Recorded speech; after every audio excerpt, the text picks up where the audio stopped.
Hi all வணக்கம் and welcome to கோக்லா life. இன்னைக்கு நம்ம என்ன வீடியோ பார்க்க போறோம்னா, புரட்டாசி 3வது வாரம் நம்ம வீட்டுல சாமி கும்பிட்டோம். அந்த வீடியோ தான் உங்க கூட நான் ஷேர் பண்ணிக்க போறேன். வாங்க பார்க்கலாம். அன்னைக்கு என்னோட டே மார்னிங் வந்து காலையில ஒரு 5 o'clockலாம் வந்து ஸ்டார்ட் ஆயிடுச்சு. காலையிலேயே வந்து நம்ம சீக்கிரம் செஞ்சிட்டோம்னா நம்ம சீக்கிரம் சாமி கும்பிடலாம். அது ஒரு பிளான் தான். எனக்கு வந்து சாமி கும்பிடுறது கூட எந்த ஒரு அர்ஜென்ட்டும் இல்லைங்க. நம்ம வந்து எப்பவுமே வந்து கோவிலுக்கு பிரசாதம் போட்டு போய் கொடுப்போம். இங்க தாங்க ஒரு ப்ராப்ளமே. நம்ம எவ்வளவு சீக்கிரம் சமைச்சாலும் நான் கோவிலுக்கு போற டைமிங் வந்து கொஞ்சம் லேட் ஆயிடுது.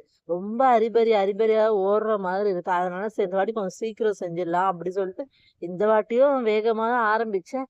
பட் வந்து என்னோட டைமிங் வந்து ரொம்பவே அதிகமாவே ஆயிடுச்சு. சமையல்லாம் சீக்கிரம் முடிச்சுட்டேன். பசங்க வரணும் அப்படி சொல்லி வெயிட் பண்ணிட்டு இருந்தேன். அதனால டைம் வந்து ரொம்ப அதிகமா ஆயிடுச்சு. பெருமாள் வந்து எப்பவுமே நம்மள சோதிச்சுக்கிட்டே இருக்காருங்க. அன்னைக்கு நான் வந்து என்னென்ன சமைச்சிருந்தேன்னா, சாதம் வடிச்சுட்டு, பருப்பு, அதுக்கப்புறம் வந்து சர்க்கரை பொங்கல், தயிர் சாதம், புளி சாதம், லெமன் சாதம், பானகம் வச்சிருந்தேன். அதுக்கப்புறம் வெள்ளை சுண்டல் வந்து அவிச்சு வச்சிருந்தேன். அன்னைக்கு வந்து நம்ம சாமிக்கு வந்து படையல் இது மட்டும் தான் ரெடி பண்ணியிருந்தேன். இதுல வந்து நாங்க ஒரு சின்ன மிஸ்டேக் ஒண்ணு செஞ்சிருப்போம். அது என்னன்னு நீங்க யாராவது கண்டுபிடிச்சா கண்டிப்பா கமெண்ட்ல சொல்லுங்க. லாஸ்ட் ஒரு 7 இயர்ஸா வந்து பெருமாளுக்கு வந்து இந்த மாரி சனிக்கிழமை புரட்டாசி தளிகை போட்டு சாமி கும்பிட்டுட்டு இருக்கோம். இது வந்து அம்மா வீட்ல வந்து கும்பிடுவாங்க. அம்மா வீட்ல எப்படின்னா, ஒயிட் ரைஸ் செஞ்சுட்டு சாம்பார், ரசம், காயெல்லாம் வச்சு சாமி கும்பிடுவாங்க. பட் வந்து நான் இதுவுமே வெரைட்டி ரைஸ் தான் வச்சு சாமி கும்பிட்டுட்டு இருக்கேன். கோவிலுக்குமே எப்பவுமே இந்த மாரி வெரைட்டி ரைஸ் தான் வச்சு சாமிக்கு கும்பிட்டு, அங்க வரவங்களுக்குலாம் வந்து சாப்பாடும் குடுத்துட்டு வருவோம். இந்த வாட்டி வந்து நான் வெரைட்டி ரைஸ்லாம் வந்து கோவிலுக்கு கொண்டுட்டு போல. வெறும் தயிர் சாதம், சர்க்கரை பொங்கல், சுண்டல் இது மட்டும் தான் கொண்டுட்டு போயிட்டு சாமி கிட்ட வச்சு நல்லபடியா சாமி கும்பிட்டு, அதுக்கப்புறம் அங்க இருக்கிறவங்களுக்குலாம் குடுத்துட்டு வந்தோங்க. இந்த வாட்டியும் அதேதான். எப்பவுமே வந்து நாங்க என்ன பண்ணோம்னா, எவ்வளோ சீக்கிரம் போனாலும் இல்ல, எவ்வளோ சீக்கிரம் கிளம்புனாலும் நாங்க போற டைம் அதாவது கோவில் மூடுற டைம்ல தான் போனோம். எனக்கு தெரிஞ்சு இது 7 வருஷத்துல 1 வாட்டி 2 வாட்டி மட்டும் தாங்க ரொம்ப சீக்கிரமா போயிட்டு சாமி கும்பிட்டு எல்லாருக்கும் பிரசாதத்த வந்து குடுத்துட்டு வந்தோம். ஆனா மத்த எல்லா வாட்டியுமே வந்து கோவில் மூடுற டைம்ல தான் போனோம். ஆனா இந்த ஒரு வாட்டி என்ன ஆயிடுச்சுன்னா வந்து ரொம்ப மனசுக்கு நிறைவா இருந்தது. என்ன ஆயிடுச்சுன்னா, நாங்க வந்து கோவிலுக்கு போயிட்டோம். அங்க போனா சாமிக்கு வந்து திரை போட போறாங்க.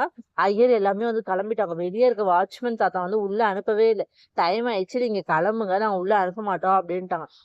எனக்கு என்னன்னா, உள்ள போயிட்டு வெளிய வந்துட்டா கூட ஓகே அப்படின்னு சொல்லிட்டு, நான் உள்ள மட்டும் போயிட்டு இப்படி வெளிய வந்தாரேன். நான் சாமி பார்க்கலனா கூட நான் அப்புறம் வந்து நான் சாமி பார்த்துக்கிறேன் அப்படின்ட்டேன்.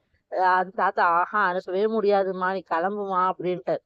நானா என்ன இப்படி ஆயிடுச்சு அப்படி சொல்லிட்டு கேட்டுட்டு இருக்கேன். அதுக்கப்புறம் உள்ள ஐயர் அவர் என்ன பண்ணாருன்னா, அவங்கள உள்ள அனுப்புங்க. அவங்க வந்து சாமி பார்த்துட்டு போட்டோம்னோன, மனசு வந்து ரொம்ப ஒரு ஹாப்பியா இருந்தது. அத பெருமாளே நம்மள வந்து ஆசீர்வாதம் பண்ணிட்டு உள்ள வந்து சாமி கும்பிட்டு போ சொன்ன மாதிரி அந்த ஒரு ஃபீலிங்ஸா இருந்தது. ரொம்ப நல்லா இருந்தது. அந்த ஐயர் வந்து எதுவுமே சொல்லலன்னா, நாங்க வந்து ரிட்டர்ன் வீட்டுக்கு தான் வந்து வீட்ல வந்து சாமி கும்பிட்டுருப்போம். பட் அது பை காட் கிரேஸ் வந்து அந்த ஐயர் அந்த வார்த்தை சொன்னனால நல்லபடியா சாமி கும்பிட்டு வந்தது. அதுவும் நாங்க லாஸ்ட்டா உள்ள போனனால, ரொம்ப பொறுமையா நின்னு சாமி கும்பிட்டு வந்தோம். ரொம்ப ஹாப்பியா இருந்தது. அதுக்கப்புறம் வீட்டுக்கு வந்து சாமிலாம் கும்பிட்டு, நாங்க எல்லாருமே உட்கார்ந்து சாப்பிட்டு இருந்தோங்க. ரொம்ப ஹாப்பியா இருந்தது. இந்த வருஷம் எங்களுக்கு வந்து புரட்டாசி மாசம் சனிக்கிழமை நாங்க இப்படிதான் சாமி கும்பிட்டு இருந்தோம். இந்த வீடியோ வந்து மறுநாளே போஸ்ட் பண்ணலாம்னு நினைச்சிருந்தேன். அதுக்கப்புறம் போடலாமா வேணாமா அப்படி சொல்லி டபுள் மைண்டடாவே இருந்தேன். அதனால தாங்க இத்தனை நாள் கழிச்சு இந்த வீடியோ போஸ்ட் பண்றேன். ஓகே, நம்ம வீடியோ உங்களுக்கு பிடிச்சதா தொடர்ந்து வாட்ச் பண்ணி சப்போர்ட் பண்ணுங்க.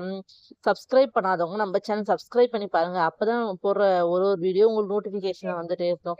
ஓகே, பாய். தேங்க்யூ.